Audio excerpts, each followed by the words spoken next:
નમસ્કાર, આપ જોઈ રહ્યા છો P24 ન્યૂઝ ગુજરાત। સુરત શહેરમાં બળાત્કાર તથા પોસ્કોના ગુનામાં 1 વર્ષથી નાસ્તા ફરતા આરોપીને પકડી પાડતી સરથાણા પોલીસ।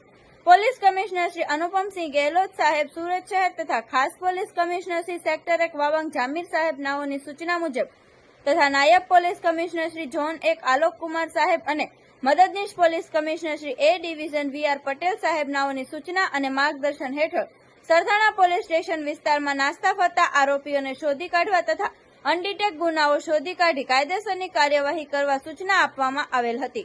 જે સૂચના આધારે police inspector Shri MB Jhala સાહેબ નાઓના માર્ગદર્શનના આધારે નાસ્તા ફરતા આરોપીઓને શોધી કાઢવા માટે તપાસમાં હતા। જે અન્વયે સરથાણા વર્ષ 2024 પાર્ટ A ઇપિકો કલમ 363, 366, 354 A1, 376 AB, 376 2JN તથા the protection act children from sexual offence act 2012 ની કલમ 3BD 45 LM 68 મુજબ કામના આરોપી મધુભાઈ વલ્લભભાઈ ગોદગાણી રહે ઘર નંબર G101 પહેલો માળ ઓમ ટાઉનશીપ વિભાગ 2 પાસોદરા સુરત નાઓ સુરત ખાતેના પોતાના સરનામેથી નાસ્તા ફરતા હોય। જે અંગે police inspector Shri MB Jhala સાહેબ નાઓને બાતમી મળેલ કે સરથાણા પોલીસ સ્ટેશનનો આરોપી મધુભાઈ વલ્લભભાઈ ગોગદાણી નાઓ કેનાલ રોડ મેરડી માતાના મંદિર પાસે આવેલ હોય।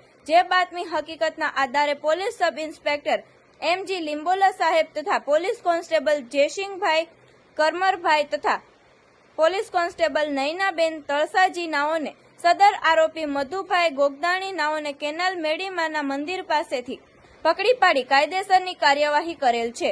આવા અવનવા સમાચાર જોવા માટે જોતા રહો P24 ન્યૂઝ ગુજરાત।